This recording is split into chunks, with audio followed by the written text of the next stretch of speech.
السلام عليكم ورحمة الله وبركاته.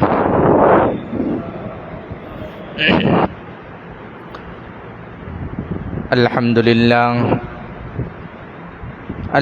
لله نحمده ونستعينه ونستغفره ونؤمن به ونتوكل عليه ونعوذ بالله من شرور أنفسنا ومن سيئات أعمالنا. من يهده الله فلا مضل له ومن يضلل فلا هادي له، ونشهد أن لا إله إلا الله وحده لا شريك له، ونشهد أن سيدنا وسندنا وحبيبنا وحبيب ربنا ومولانا محمدا عبده ورسوله، أرسله بالحق بشيرا ونذيرا وداعيا إلى الله بإذنه وسراجا منيرا. أما بعد فقد قال الله تعالى في كلامه المجيد وفرقانه الحميد: أعوذ بالله من الشيطان الرجيم. بسم الله الرحمن الرحيم. ولوطا إذ قال لقومه أتأتون الفاحشة ما سبقكم بها من أحد من العالمين إنكم لتأتون الرجال شهوة من دون النساء بل أنتم قوم مسرفون. صدق الله العظيم وصدق رسوله النبي الكريم، ونحن على ذلك من الشاهدين والشاكرين. الحمد لله رب العالمين.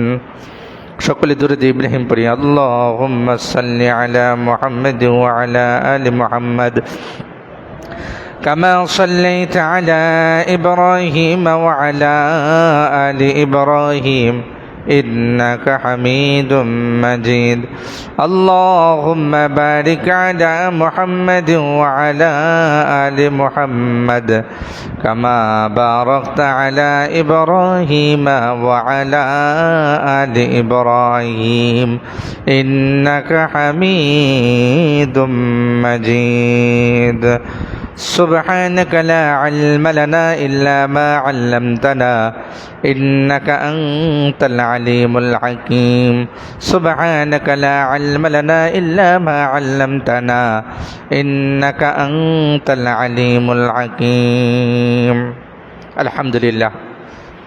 আল্লাহ তাআলা দরবারে লাখো কোটি শুকরিয়া জ্ঞাপন করি যে মহান রব্বুল ইজ্জাত আমাদেরকে দয়া করে মায়া করে মেহেরবানি করে সমস্ত ব্যস্ততা আর পেরেশানি থেকে মুক্ত করে আল্লাহ তাআলা মস্ত বড় হুকুম ছিল দিনের শেষে রাতের শুরুতেই এই মাগরিবে 3 রাকাত ফরজ নামাজ জামাতের সহিত আদায় করার পরে আল্লাহ তাআলার ঘরের পরিবেশে দিনের মজলিসে দিনকে বোঝার জন্য, দিন সম্পর্কে জানার জন্য, আল্লাহ তাআলাকে জানার জন্য, চেনার জন্য আল্লাহ তাআলা আমাদেরকে কোরআনের মজলিসে বসার সুযোগ করে দিয়েছেন।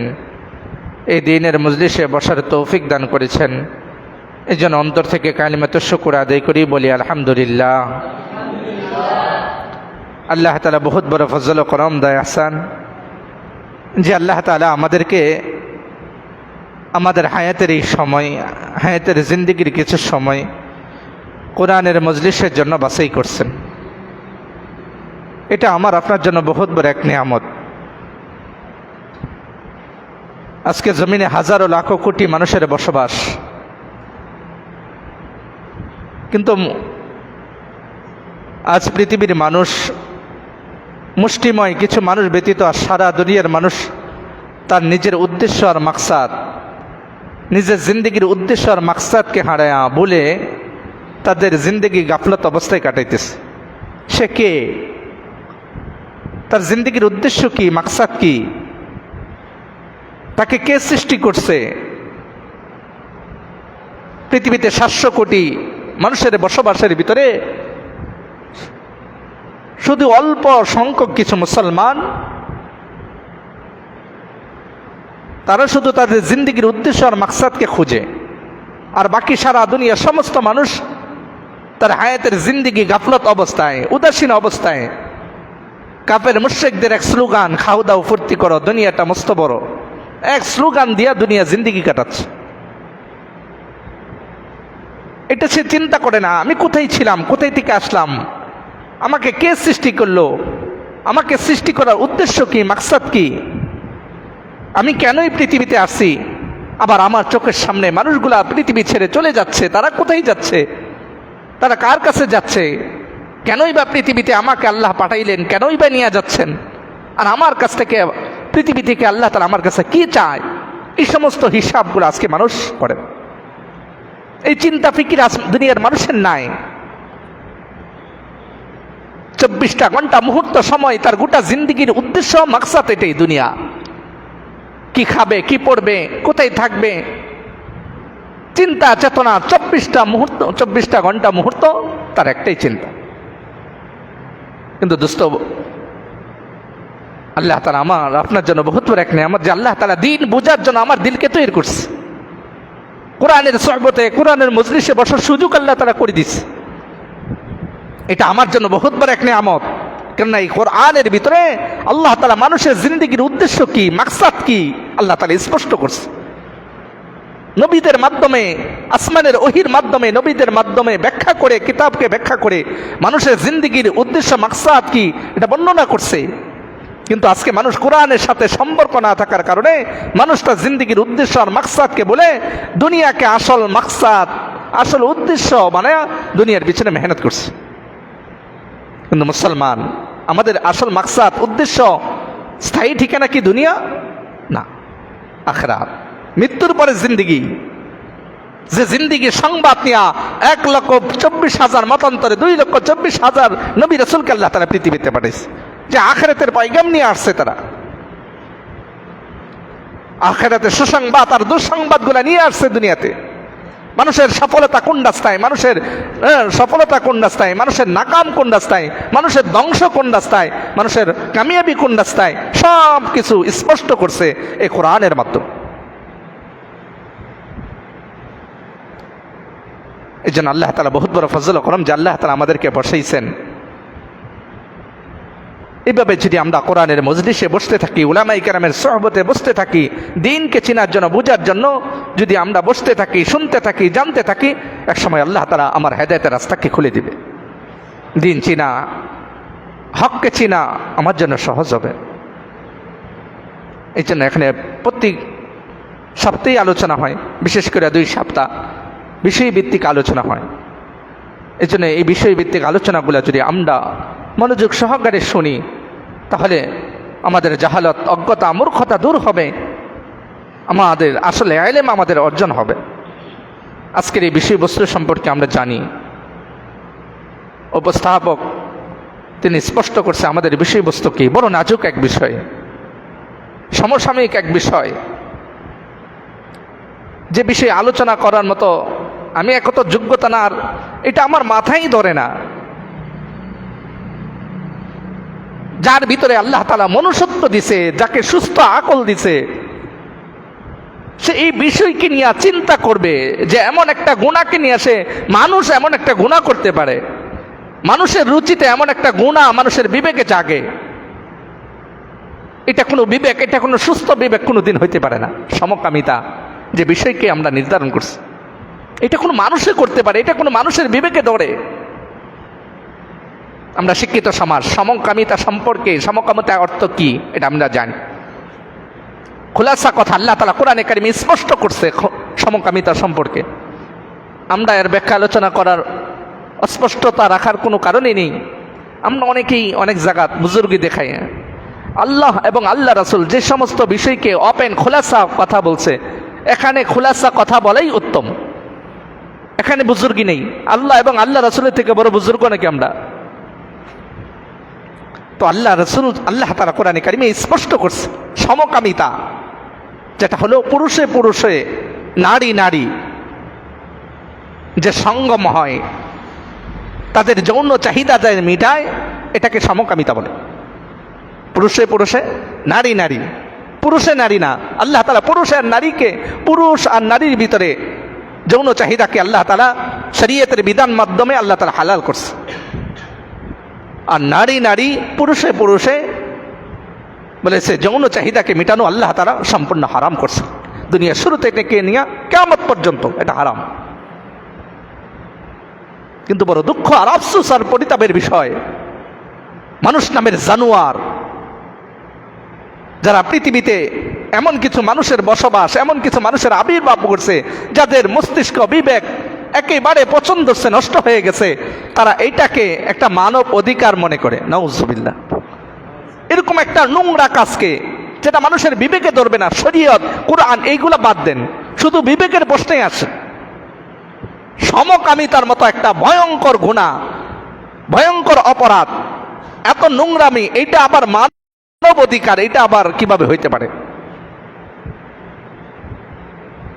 তো আজকে আমরা অল্প সময় আল্লাহ তাআলা এই বিষয়ে কোরআনে কারিমে কি আলোচনা করছেন আমরা আলোচনা করব।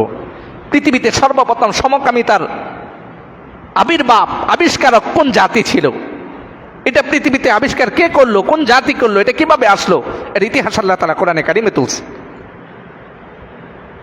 পৃথিবীতে সর্বপ্রথম এই সমকামিতার আবিষ্কার হইল কওমে লূত, লূত আলাইহিস সালামের জাতি। লূত আলাইহিস সালামের জাতির পূর্বে পৃথিবীতে সমকামিতা, এরকম এই নাফরমানি, এই বিবেক, এই রুচির মতো এরকম রুচির মানুষ পৃথিবীতে কওমে লূতের আগে, লূত আলাইহিস সালামের জাতির পূর্বে পৃথিবীতে আর কোনো জাতি আসে নাই, যাদের চিন্তা চেতনা এটা ছিল না। লূত আলাইহিস সালাম আল্লাহ রাসূলের আল্লাহ তাআলার একজন পয়গম্বর।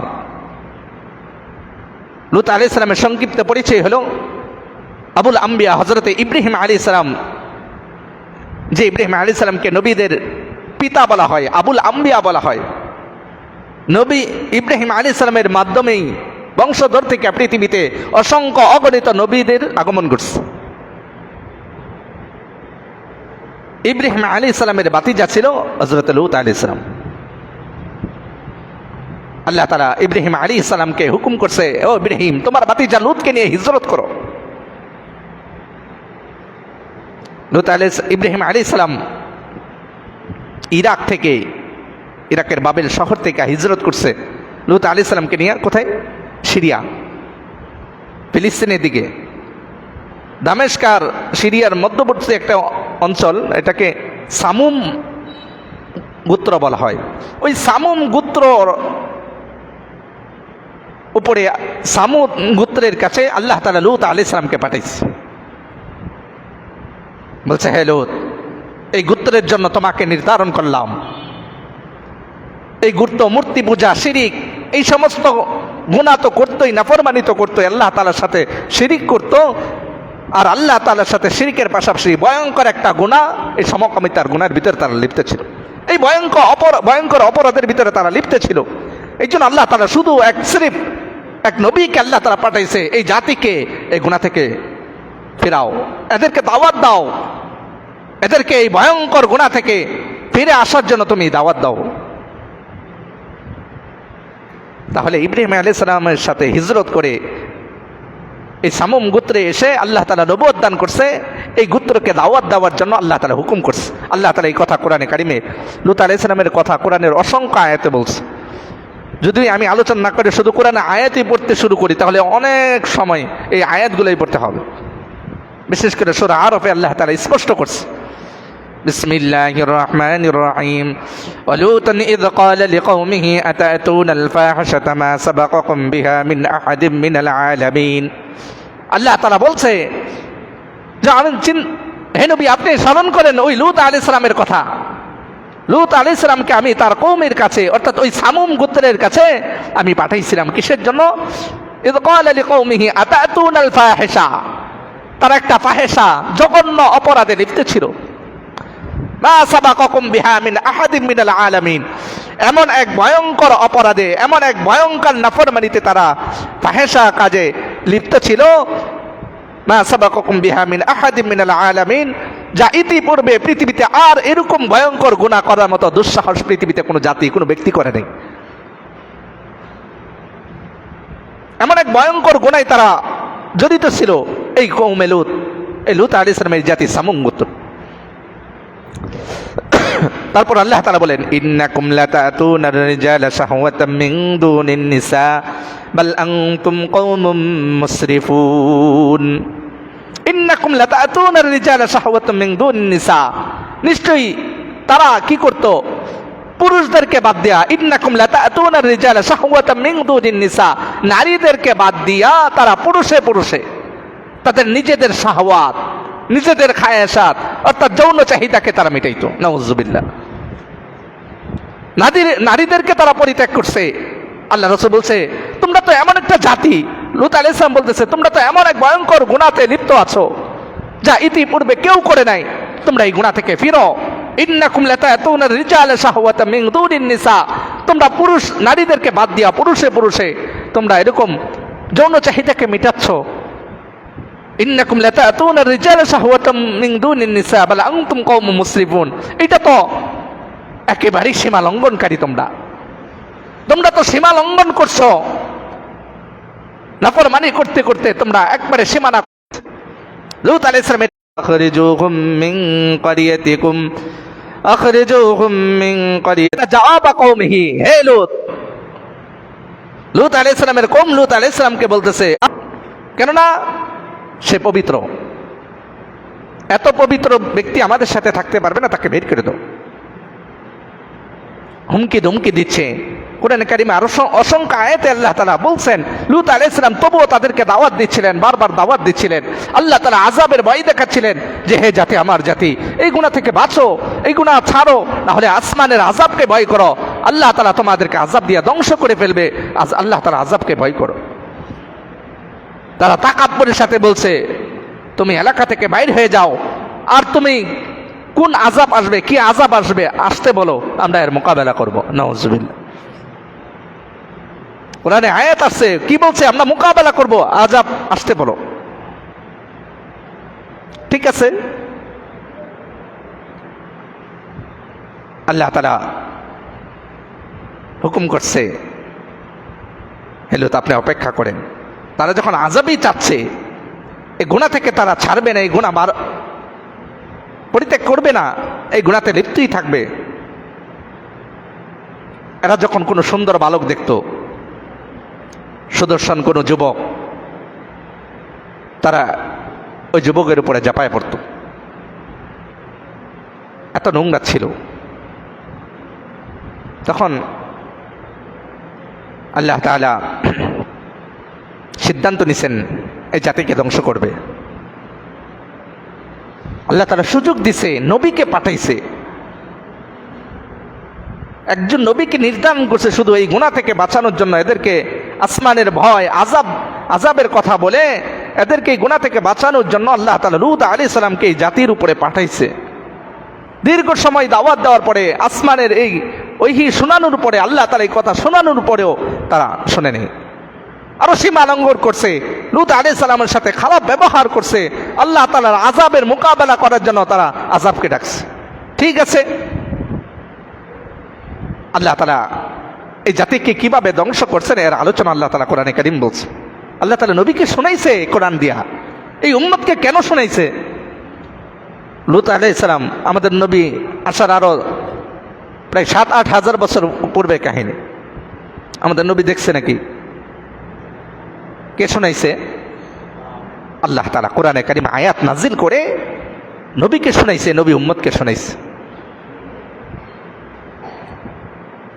সূরা হিজরের ভিতরে আয়াত আছে, আল্লাহ তাআলা বলছেন, ওয়ানাব্বিহুম আন দাইফি ইব্রাহিম। আল্লাহ তাআলা বলতেছে, হে নবী, আপনি আপনার উম্মতকে শোনান। কাদের কথা? কার কথা? ইব্রাহিম আলাইহিস সালামের অতিথির কথা, ইব্রাহিম আলাইহিস সালামের মেহমানদের কথা শোনান। ওয়ানাব্বিহুম আন দাইফি ইব্রাহিম। ইব্রাহিম আলাইহিস সালামের কাছে মেহমানরা যা আসছিল, এই মেহমানদের কাহিনী শোনান। মেহমানদের কাহিনী কি? ইব্রাহিম আলাইহিস সালাম, এখান থেকে আমরা একটা শিক্ষা গ্রহণ করি। আল্লাহ তাআলা কি বলছে? ইব্রাহিম আলাইহিস সালামের মেহমানদের কথা বলেন। ইব্রাহিম আলাইহিস সালাম পৃথিবীতে মেহমানদারি করার মতো এক সুন্দর আখলাক, এক ব্যবহার পৃথিবীতে সর্বপ্রথম আবিষ্কারক হচ্ছে হযরত ইব্রাহিম আলাইহিস সালাম। ইব্রাহিম আলাইহিস সালাম অতিথি পরায়ণ ছিল, তিনি মেহমানদারি, মেহমানের সম্মান কদর করতেন। তিনি কোনো সময় মেহমান ছাড়া খানা খাইতেন না। মেহমানদের ইজ্জত আর সম্মান কিভাবে করতে হয় পৃথিবীতে এর দৃষ্টান্ত সর্বপ্রথম হযরতে ইব্রাহিম আলাইহিস সালাম স্থাপন করছে। মেহমানদারি করা এটা কার সুন্নত? আমাদের নবীর তো সুন্নতেই। এই সুন্নতের সূচনা কোথায় থেকে? ইব্রাহিম আলাইহিস সালাম থেকে। কিছু কিছু সুন্নত এই উম্মতের উপরে আমাদের জাতির পিতা হযরত ইব্রাহিম আলাইহিস সালাম থেকেই আমরা পাইছি। আমাদের নবীর তো সুন্নতেই, কিন্তু সর্বপ্রথম এই সুন্নতের সূচনা শুরু হয়েছে কোথায় থেকে? ইব্রাহিম আলাইহিস সালাম থেকে। তিনি মেহমানদের কদর করতেন।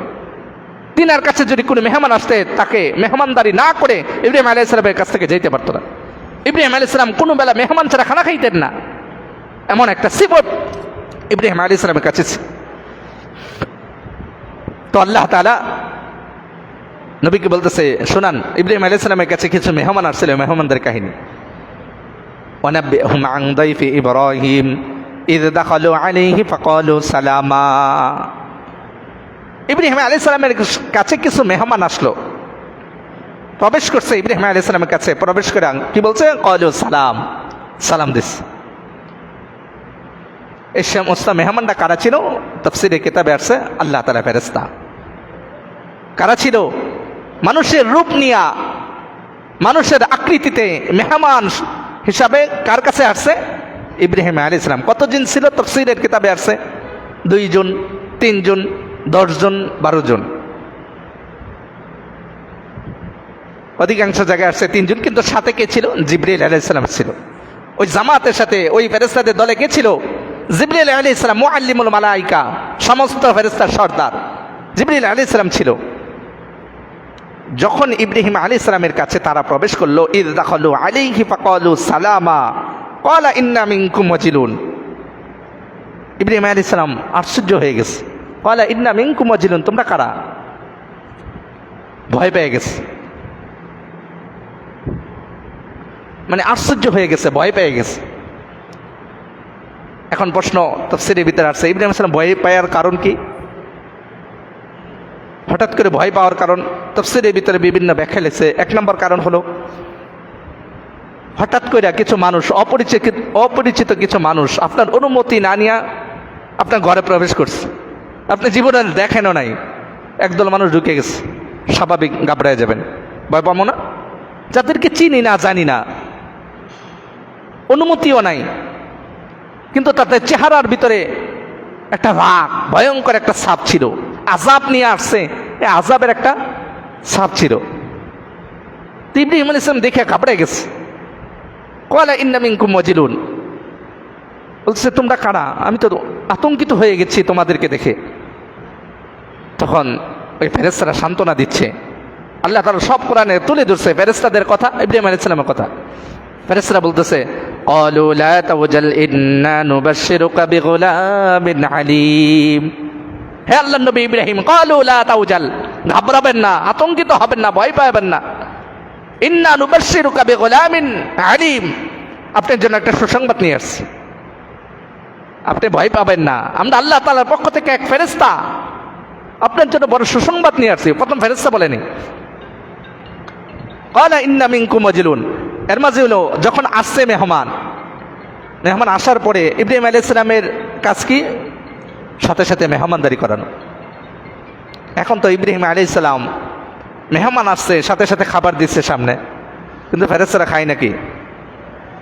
এখন ইব্রাহিম আলাইহিস সালাম এমনিতে ভয় পাচ্ছে, তারপর খাবার দেওয়ার সাথে সামনে আর খাবার খাচ্ছে না, মানে হাত বাড়ায় না সামনে, তখন গা ভয় পেয়েছে। ক্বালা ইন্না মিনকুম ওয়াজিলুন, আতঙ্কিত হয়ে বলছে তোমরা কারা? এখন তো অনুমতি ছাড়া ঢুকে গেছে, চেহারার ভিতরে একটা ভয়ঙ্কর ছাপ দেখা যাচ্ছে, তারপর খাবার সামনে দিলাম, খাবারও হাত দিচ্ছে না। তখন পুরা সন্দেহ লাগছে, ইব্রাহিম আলাইহিস সালাম ভয় পাচ্ছে। তখন বলতেছে, ক্বালু লা তাওজাল ইন্না নুবাশশিরুকা বিগুলামিন আলীম। হে আল্লাহর নবী ইব্রাহিম, ভয় পাবেন না, আপনার জন্য বড় সুসংবাদ নিয়ে আসছে। কি সুসংবাদ নিয়ে আসছো? ইন্না নুবাশশিরুকা বিগুলামিন আলীম, আপনার জন্য বড় জ্ঞানী একজন সন্তান, একজন পুত্রের সুসংবাদ নিয়ে আসছে। সুবহানাল্লাহ। আল্লাহ তাআলার পক্ষ থেকে আপনার একজন জ্ঞানী শিশুর জ্ঞানী সন্তান আল্লাহ তাআলা আপনাকে দান করবে, ওইটা সুসংবাদ নিয়ে আসছে। অর্থাৎ হযরত ইসহাক আলাইহিস সালাম, ইব্রাহিম আলাইহিস সালামের দুইজনের ছেলের সন্তান ছিল, একজন হলো ইসমাইল আলাইহিস সালাম প্রথম সন্তান, আর দ্বিতীয় সন্তান হযরত ইসহাক আলাইহিস সালাম, যেটা একবারে বার্ধক্য অবস্থায়। ইব্রাহিম আলাইহিস সালাম একবারে বার্ধক্য হয়ে গেছে ওই সময়। তখন ইব্রাহিম আলাইহিস সালাম আশ্চর্য হয়ে বলতেছে, قالوا لا توجل إنا نبشرك بغلام عليم قال أبشرتموني على أن مسني الكبر فبما تبشرون। বড় আশ্চর্য হয়ে বলতেছে, তোমরা আমাকে এমন সময় এমন সুসংবাদ শোনাচ্ছ যে আমি একেবারে বার্ধক্য হয়ে গেছি, বৃদ্ধ হয়ে গেছি, এটা কিভাবে সম্ভব? এখন আমার বাচ্চা হবে, আমার সন্তান দিবে, আর আমি একেবারে বার্ধক্য হয়ে গেছি। قال أبشرتموني على أن مسني الكبر فبما تبشرون, এটা কিভাবে সম্ভব? তখন ফেরেশতারা বলতেছে, ক্বালা বাশশারনাকা বিল হক ফালা তাকুম মিনাল কানিতিন, আমরা তোমাকে যে সুসংবাদ দিচ্ছি এটা একেবারে সত্য, আমরা মিথ্যা বলছি না। হে আল্লাহর বান্দা ইব্রাহিম, নৈরাশ হয়ো না, আল্লাহ তাআলার কাছ থেকে নৈরাশ হয়ো না। আল্লাহ তাআলার কাছে কোনো কিছু অসম্ভব না। আল্লাহ তাআলা তোমাকে এক সন্তান দান করবে, আল্লাহ তাআলা ঘোষণা দিছে, এই সুসংবাদ তোমাকে শোনাইলাম। তখন ইব্রাহিম আলাইহিস সালাম বললেন, হ্যাঁ, আল্লাহ তাআলাকে যারা বিশ্বাস করে তারা কোনো দিন আল্লাহ তাআলার কাছে আল্লাহ তাআলা রহমত থেকে নৈরাশ হইতে পারে না। ক্বালা বাশশারনাকা বিল হক ফালা তাকুম মিনাল কানিতিন ক্বালা ওয়া মান ইয়াকুনতু মির রাহমাতিহি ইল্লা আদ-দাল্লুন ক্বালা ফামা খাতবুকুম আইয়ুহাল মুরসালুন। এই কথা বলার শেষে তারপরে বলতেছে ইব্রাহিম আলাইহিস সালাম, সন্দেহ না, তারা শুধু আমার সন্তানের সুসংবাদ নিয়ে আসছে এটা আমার বিশ্বাস হয় না, তাদের আরো অন্য কোনো কাজ আছে। কেন আমার সন্তানের সুসংবাদ নিয়ে আসলে একজন ফেরেশতা আসলেই চলতো, এই একদল ফেরেশতা কেন আইলো? এই একদল ফেরেশতা এইভাবে অনুমতি ছাড়া এইভাবে ঢুকার তবুর সন্দেহ। তখন ইব্রাহিম আলাইহিস সালাম জিজ্ঞেস করে, সত্যি করে বলো, ক্বালা ফামা খাতবুকুম আইয়ুহাল মুরসালুন, তোমাদেরকে কি আর অন্য কোনো উদ্দেশ্য নাই তো, শুধু এই উদ্দেশ্য? আর সন্তানের সুসংবাদ নিয়ে আসলে চেহারার ভিতরে ভয়ঙ্কর ছাপ কেন? তখন ইব্রাহিম আলাইহিস সালাম জিজ্ঞেস করছে, ক্বালা ফামা খাতবুকুম আইয়ুহাল মুরসালুন, তোমরা কি এই পয়গামটা নিয়েই আসছো শুধু আমার কাছে? তখন তারা বলতেছে, ক্বালু ইন্না উরসিলনা ইলা কওমিম মুজরিমিন, আল্লাহ তাআলা আমাদেরকে দুইটা পয়গাম দিয়ে পাঠাইছে, একটা হলো আপনার এই এদের উপরে আমাদেরকে নাজিল করছে, আমাদের ফেরেশতাদেরকে নাজিল করছে এদেরকে ধ্বংস করার জন্য। ইল্লা মুরাআতাহু কদ্দারনা ইন্নাহা লামিনাল গাফিরিন, এদের পুরো জাতিকে ধ্বংস করা হবে। শুধু ইব্রাহিম আলাইহিস সালামের আহাল পরিবার যারা অর্থাৎ লূত আলাইহিস সালামের পরিবার যারা লূত আলাইহিস সালামের উপরে ঈমান আনছে, এই ঈমানদার ব্যতীত বাকি সবাইকে কি করার জন্য? ধ্বংস করে দেওয়ার জন্য আল্লাহ তাআলা আমাদেরকে পাঠাইছে। ইব্রাহিম আলাইহিস সালামের কথা বলে শেষ করে এই সমস্ত ফেরেশতারা কোথায় চলে গেল? লূত আলাইহিস সালামের কাছে। ফালাম্মা জাআ আলা লূতিনিল মুরসালিন, লূত আলাইহিস সালামের কাছে উপস্থিত হয়েছে সুন্দর সুদর্শন বালক। আল্লাহ তাআলা চাচ্ছে লূত আলাইহিস সালামের এই জাতিকে শেষবারের মতো একটা পরীক্ষা করবে, এর জন্য ফেরেশতাদেরকে সুন্দর বালক সাজাইছে। নারীদের চেয়ে মানে সুন্দরী নারীদের প্রতি যেরকম লোভ লালসা মানুষের, সুন্দর বালক দেখলে যুবক দেখলে ওইরকম লোভ এদের। এই জন্য ফেরেশতাদেরকে কি সাজায় পাঠাইছে? মানুষের আকৃতিতে সুদর্শন এক যুবক বালক সাজায় এই দল ফেরেশতাদেরকে আল্লাহ তাআলা পাঠাইছে লূত আলাইহিস সালামের কাছে। লূত আলাইহিস সালামের কাছে যখন তারা পৌঁছল, অবাক হয়ে গেছে সবাই। লূত আলাইহিস সালাম আশ্চর্য হয়ে গেছে, কিরে এরা কারা, এরা কোথায় থেকে আসলো?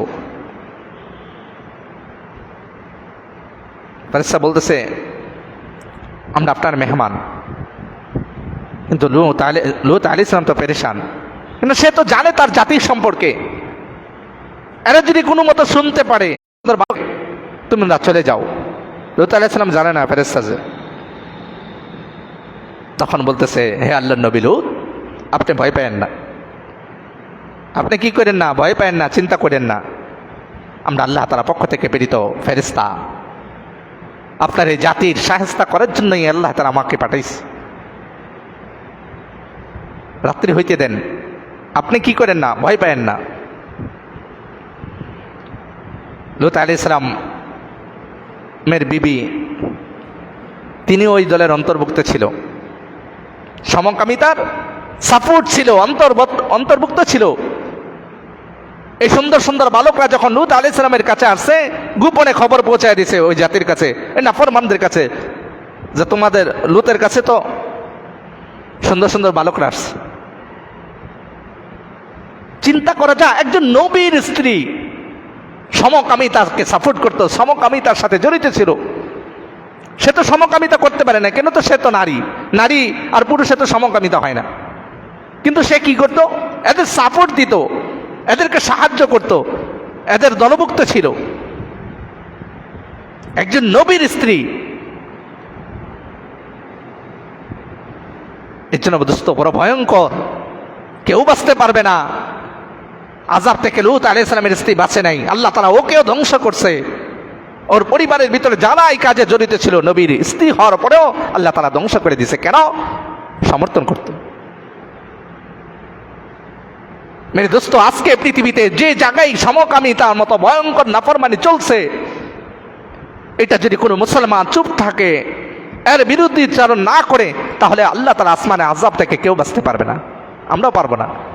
আজকে আমাদের দেশে এই মুসলমানের এই পবিত্র জমিনে পশ্চিমা শকুনদের চোখ পড়ছে, পশ্চিমা শকুনদের চোখ পড়ছে, এই হায়ানাদের চোখ পড়ছে এই পবিত্র জমিনের উপরে। দীর্ঘদিন যাবত এরা চেষ্টা চালাচ্ছে কিভাবে এই জমিনকে নাপাক বানাবে, সমকামিতাকে কিভাবে অবায়নভাবে চালু করবে। আসতেছে না? আমরা মুসলমানদের সতর্ক না? গত কয়েক বছর আগে, 2 বছর আগে ট্রান্সজেন্ডার নামে দেখেন আমাদের স্কুলের সিলেবাসের ভিতরে শরীফ থেকে শরীফার গল্প ঢুকাইছিল না? তো এমন একজন মুসলমানের এই দেশের ভিতরে, যে দেশে 95% মুসলমানের বসবাস, যে জমিনের উপরে, এই জমিনের ভিতরে, এই মুসলমানের দেশের ভিতরেও সমকামিতা ঢুকানোর জন্য এদের কি চেষ্টা, এদের কি ভয়ঙ্কর এক চিন্তা চেতনা। এই যে জাতিসংঘের মানব অধিকার কমিশন অফিস খোলার জন্য ডাকাই, যে এগুলার উদ্দেশ্য কি? পশ্চিমাদের এই ইহুদি নাসারা খ্রিস্টানদের উদ্দেশ্য এটাই, যে জমিনকে কিভাবে নাপাক বানাবে, মুসলমানের ঈমান আকীদাকে কিভাবে ধ্বংস করা যাবে। এই এক ষড়যন্ত্র 24টা ঘন্টা মুহূর্ত আমাদের এই দেশকে নিয়ে, এই জমিনকে নিয়ে তারা চিন্তা করতেছে কিভাবে এই জমিনকে নাপাক বানাবে। এই জন্য আমাদের সতর্ক হতে হবে, সাবধান। আমার সন্তান স্কুলে কি পড়ছে, আমার ছেলে, আমার মেয়ে, তাদের বন্ধু বান্ধবকে, তাদের চলাফেরা কেমন, এটা আমাদের সতর্ক হতে হবে। না হলে আশ্চর্য হয়ে যাবেন, যদি নবীর স্ত্রী এমন ভয়ঙ্কর গুনার সাথে জড়িত হইতে পারে, তাহলে আমার আহাল, আমার ফ্যামিলি, আশ্চর্যের কিছু আছে? আপনি আশ্চর্য হয়ে যাবেন, এমন কিছু মানুষ এই সমস্ত গুনার সাথে জড়িত, আপনি চিন্তাই করতে পারবেন না এটা কিভাবে হইতে পারে। যেরকম আমরা বড় আশ্চর্য লাগে, নবীর স্ত্রী সমকামিতার সাথে জড়িত। এই জন্য আল্লাহ তাআলা এই বিষয়টা আশ্চর্য হিসাবে মানুষের সামনে পেশ করছে। কেন? যে নিজেকে দুর্বল, উদাসীন যেন না রাখে, যে সাবধান, আমার ফ্যামিলি, আমার আত্মীয় স্বজন, এটা এরকম হইতেই পারে না। না, অস্বাভাবিকের কিছু না, ইবলিস, শয়তান। আজকে যে সমাজে আমরা বসবাস করছি, মেয়ে তার পিতার কাছে নিরাপদ না, শুনতেছেন না? নিজের কন্যা সন্তান, নিজের সন্তান মেয়ে তার বাবার কাছে নিরাপদ না, দর্শিতা হচ্ছে। বাবার কাছে মেয়ে দর্শিতা হচ্ছে, তা আপনি সমাজ আর কি নিরাপদ আপনি কি মনে করবেন? এই যে মুসলমান, আমাদের সতর্ক হতে হবে। লূত আলাইহিস সালামের এই বিবি এই কাজের সাথে, জঘন্য অপরাধের সাথে জড়িত। আল্লাহ তাআলা ফেরেশতাদেরকে পাঠাইছেন লূত আলাইহিস সালামের এই জাতিকে খবর দিছে, যেই আজকে তো লূত নবীর কাছে কি আসছে? সুন্দর সুন্দর বালক আসছে, এরা তো চতুর্দিক দিয়ে ঘেরাও করে ফেলাইছে, কিন্তু ফেরেশতা এটা জানে না। আজকেই যে এদের শেষ, এরা তো মনের ভিতরে কুকর্ম নিয়া, খায়াসাত নিয়ে আয়সা চতুর্দিক দিয়ে ঘেরাও করে ফেলাইছে। লূত আলাইহিস সালাম তো পেরেশান হয়ে গেছে, এই হাই কি করব। লূত আলাইহিস সালাম দেখেন, একজন নবী এই জাতিকে বাঁচানোর জন্য কি বলতেছে, যে আমার জাতি আল্লাহ তাআলাকে ভয় করো, সাবধান, তোমরা এরকম করো না এদের সাথে। আমার মেয়েগুলো তোমরা নিয়ে যাও, নিজের মেয়েদেরকে। আল্লাহ তাআলা কোরআনে কারিমে আয়াত আসছে, অফার করছে আল্লাহ তাআলা ইরশাদ করছেন ওয়াত্তাকুল্লাহ ওয়ালা তুখজুন, বলছে আল্লাহ তাআলাকে ভয় করো, আল্লাহ তাআলাকে ভয় করো। লূত আলাইহিস সালাম তার কওমকে বলতেছে ক্বালু আওয়ালাম নানহাকা আনিল আলামিন ক্বালা হা উলাই বানাতি ইন কুনতুম ফাইলিন, আমার এই মেয়েগুলাকে নিয়ে যাও, আমার এই মেয়েগুলাকে তোমরা শরীয়ত অনুযায়ী বিবাহ করে তোমাদের খায়সাতকে নিবারণ করো, আমার মেয়েগুলা নিয়ে যাও। তবুও তোমরা কি করো না, পুরুষে পুরুষে এমন নাফরমানি, এমন গুনাহ, ভয়ঙ্কর গুনাহ তোমরা করো না।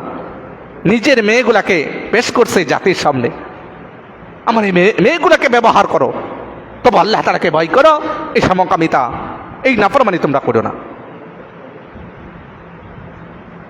তারা কি বলছে? এটা সব কথা আল্লাহ কোরআনে কারীম বলছে, শুধু বাংলা তর্জমা আপনাদেরকে শোনাচ্ছি। তখন বলছে হে লূত, তোমরা তো জানোই, তুমি তো জানোই মেয়েদের প্রতি আমাদের আকর্ষণ নাই, নাউজুবিল্লাহ, মেয়েদের প্রতি আমাদের কোনো আকর্ষণ নাই, মেয়েদের লাগবে না, এই যে আমাদের যে মেহমান আসছে বালক, এটাই লাগবে আমাদের। আল্লাহ তাআলা হুকুম করছে, ফেরেশতা বলছে ও লূত, আজকের এই রাত্রি শেষ, ফিনিশ, তুমি তোমার আহালকে নিয়ে রাতের কিছু অংশে কি করো, বের হয়ে যাও, এলাকা থেকে বের হয়ে যাও, এলাকা থেকে চলে যাও। কোথায় যাবে? তাফসীরের ভিতরে আসছে সিরিয়ার এক অঞ্চলে, দামেস্কে চলে যাওয়ার জন্য বলছে। যাওয়ার সময় সাবধান, পিছনে তাকাইবা না, তোমার বিবিকে নেওয়া যাবে না, সাবধান। আল্লাহ তাআলা বলে দিছে আগে, এক্সট্রা পাবে, ইল্লা মারাআতাক, ইল্লা মারাআতাক, তোমার বিবিকে, তোমার স্ত্রীকে তুমি সঙ্গে নেবা না, ওকে ধ্বংস করা হবে, তুমি যাও। লূত আলাইহিস সালাম তার ইমানদার বলতে তার সঙ্গে দুইজন তার মেয়ে ছিল ইমানদার, অল্প কয়েকজন, দুই মেয়ে ছিল সাথে, তাদেরকে নিয়ে কি বলছে, সামনের দিকে চলো, পিছনে তাকাইবা না, আর তুমি পিছনে পিছনে থাকবা, তোমার ইমানদার উম্মতগুলাকে সামনে রাখবা। এখান থেকে একটা শিক্ষা নিতে পারি, কেন আল্লাহ তাআলা এই হুকুম করলেন। লূত আলাইহিস সালামকে পিছনে থাকার জন্য বললেন, তাদেরকে সামনে রাখার জন্য। এটা আল্লাহ রাসূলের একটা সুন্নাহ। গোত্রের নেতারা, লিডাররা কোথায় থাকবে? পিছনে থাকবে, যেন পিছনে কোনো দুর্বল উম্মত যেন না থাকে, সবাই যেন সামালতারে আগে যাইতে পারে, কোনো মানুষ যেন পিছনে না থাকে। এই জন্য যে জিম্মাদার থাকবে, যে নেতাদের থাকবে, লিডার থাকবে, সে পিছনেই থাকা সুন্নত। আল্লাহ রসুল যখন সাহাবাই কেরামদেরকে নিয়ে যুদ্ধের ময়দান থেকে ফিরতেন, আল্লাহ রসুল পিছনে থাকতেন, সমস্ত সাহাবাই কেরাম সামনে থাকতেন, যেন কোনো দুর্বল পিছনে পড়ে না থাকে, সবাইকে নিয়ে সামনের দিকে চলত। আর বলছে সাবধান, পিছনের দিকে তাকাবা না, কেন চিৎকারের আওয়াজ আসবে, ভয়ঙ্কর আওয়াজ আসবে, পিছনের দিকে তাকাইবা না। যদি তাকাও তাহলে এই আযাবের মুখোমুখি তোমরাও হবা, সাবধান, পিছনের দিনে তাকানো যাবে না। ও মা গো, ও বাবা গো, চিৎকারের আওয়াজ শুনলেও তাকানো যাবে না। ঠিক আছে, লূত আলাইহিস সালাম বাইরে হয়ে গেছে। আল্লাহ তাআলা হুকুম করছে, যখন ওরা বাইরে হয়ে চলে লূত আলাইহিস সালাম সামনের দিকে চলে যাচ্ছে, এদিক দিয়ে আল্লাহ তাআলা ফেরেশতাকে হুকুম করছে,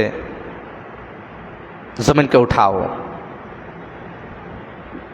উদাহরণ দিলে বুঝবেন, যেরকম কোদাল আমরা জমিনে কূপ দেওয়ার পরে বড় একটা চাপকি উঠে, দান্নি উঠে, এটারে আঙ্গায় আমরা দূরে ফিক্কা মারি, ঠিক দুই ফেরেশতা জমিন, ওই লূত আলাইহিস সালামের এই জাতি, সামুম জাতির যতটুকু এরিয়ার ভিতরে এই জাতিটা থাকতো, দুই এরিয়ার জমিনের নিচে হাত দিস। পুরো জাতি, এই দেশের ভিতরে, এই গোত্রের ভিতরে যত মানুষ বসবাস করতো, এই জমিন সহকারে, মানুষ সহকারে পুরাটা আসমানে উঠেছে। فجعلنا عاليها سافلها وأمطرنا عليهم حجارة من سجيل منضود। আল্লাহ তাআলা বলছে কোরআনে, فجعلنا عاليها سافلها وأمطرنا عليهم حجارة من سجيل إن في ذلك لآيات للمتوسمين। فجعلنا عاليها سافلها وأمطرنا، আল্লাহ তাআলা বলছে উপরে উঠাও। দুই ফেরেশতা এদেরকে আসমানের দিকে উঠাচ্ছে, আর কিছু সংখ্যক ফেরেশতাকে আল্লাহ তাআলা বলছে বৃষ্টির নে, ওয়া আমতারনা আলাইহিম হিজারাতাম, বৃষ্টির মতো এদের উপরে পাথরকে নিক্ষেপ করো।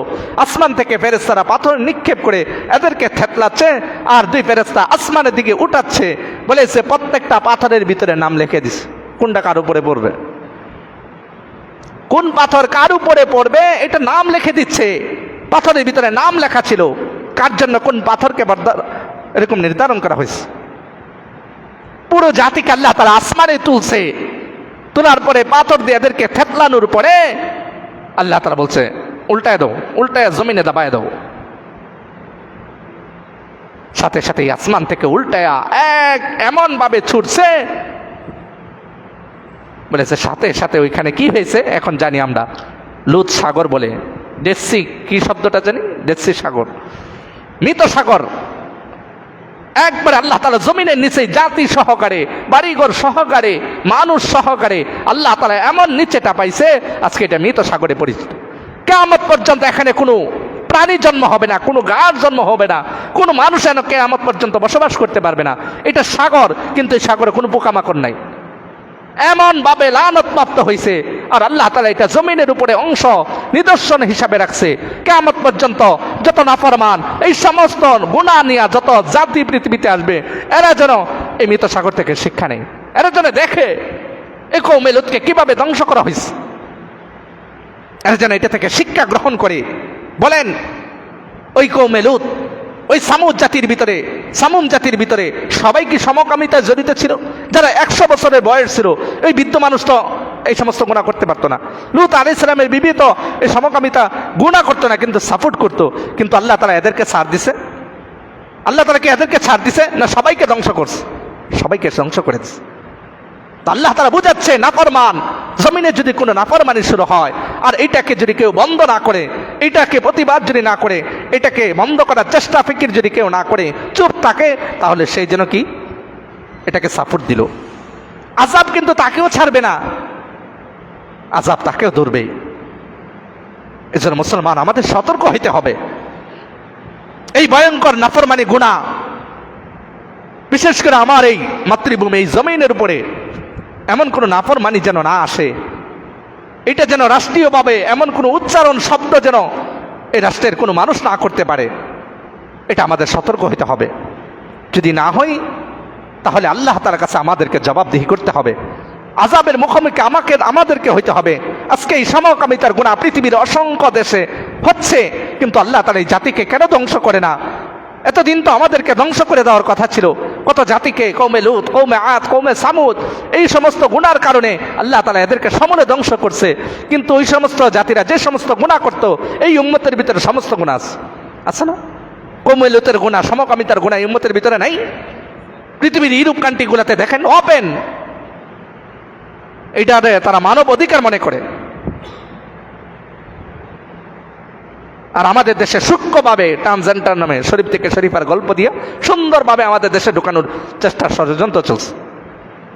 কেন এনে তো ডাইরেক্ট মুসলমানদের ডাইরেক্ট তো এটা চলবে না, সূক্ষ্মভাবে চিন্তা ফিকির করে করে কিভাবে ঢোকানো যায় মুসলমানের দেশ। কিন্তু তলে তলে খবর দিয়ে দেখেন এই সমকামিতা আমাদের দেশে চলছে। আমাদের আগেও জুবাইর ভাই আমাকে বলছিল, উনি নিজে দেখছে মেয়ে মেয়ে, বুঝতেই পারবেন না যে এরা দুইটা মেয়ে,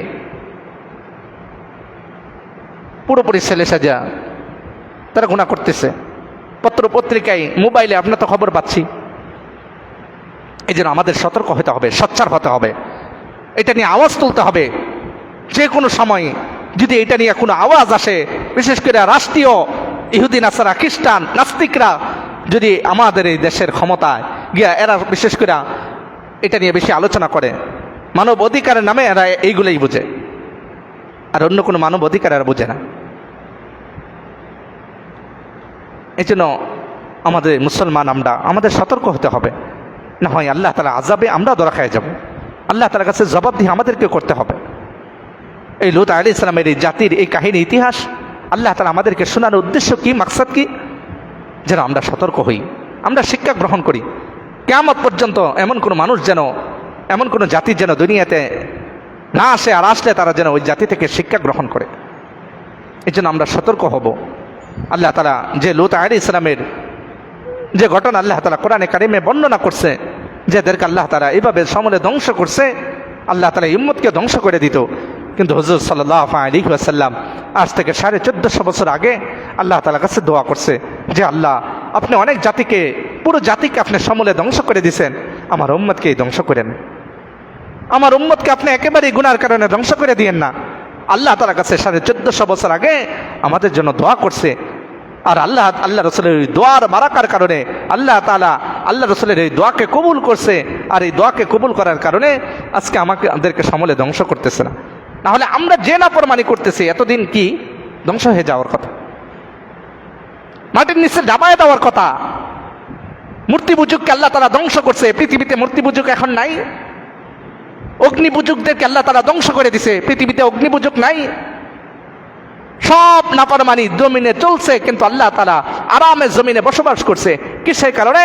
আজ থেকে 1450 বছর আগে এই উম্মতের জন্য আল্লাহ রাসূল সাল্লাল্লাহু আলাইহি ওয়াসাল্লাম চোখের পানি ফেলায় দোয়া করছে যে আমার উম্মতকে আপনার সমূলে ধ্বংস করে দিয়েন না আল্লাহ, আমার উম্মতকে আপনি হেফাজত করেন।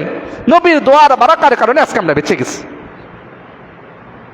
এই জন্য এই সংক্ষিপ্ত সময়ে আমি যতটুকু জানছি, যতটুকু আলোচনা করলাম, মেহেরবানি করে বিশেষ করে এই সমকামিতা, এই নাফরমানি, এই ভয়ঙ্কর গুনাহ, এটা আল্লাহ তাআলার কাছে পৃথিবীতে এত বড় ভয়ঙ্কর, এত বড় নিকৃষ্ট এক গুনাহ, এর থেকে বড় নিকৃষ্ট আর কোনো গুনাহই হতে পারে না। এই জন্য আমরা সবসময় দোয়া করবো আল্লাহ তাআলা যেন এই জাতিকে, এই দেশকে এই নাফরমানি থেকে, এই গুনাহ থেকে আল্লাহ তাআলা যেন হেফাজত করে। আল্লাহ তাআলা যেন আমাদের দেশকে হেফাজত করে, আমাদের দেশের সমস্ত মুসলমানকে যেন আল্লাহ তাআলা হেফাজত করে। এই পবিত্র জমিনকে যারাই নষ্ট করার জন্য ষড়যন্ত্র করবে আমাদেরকে সজাগ হতে হবে। এই জমিন, এটা পবিত্র জমিন, পবিত্র থাকতেই হবে।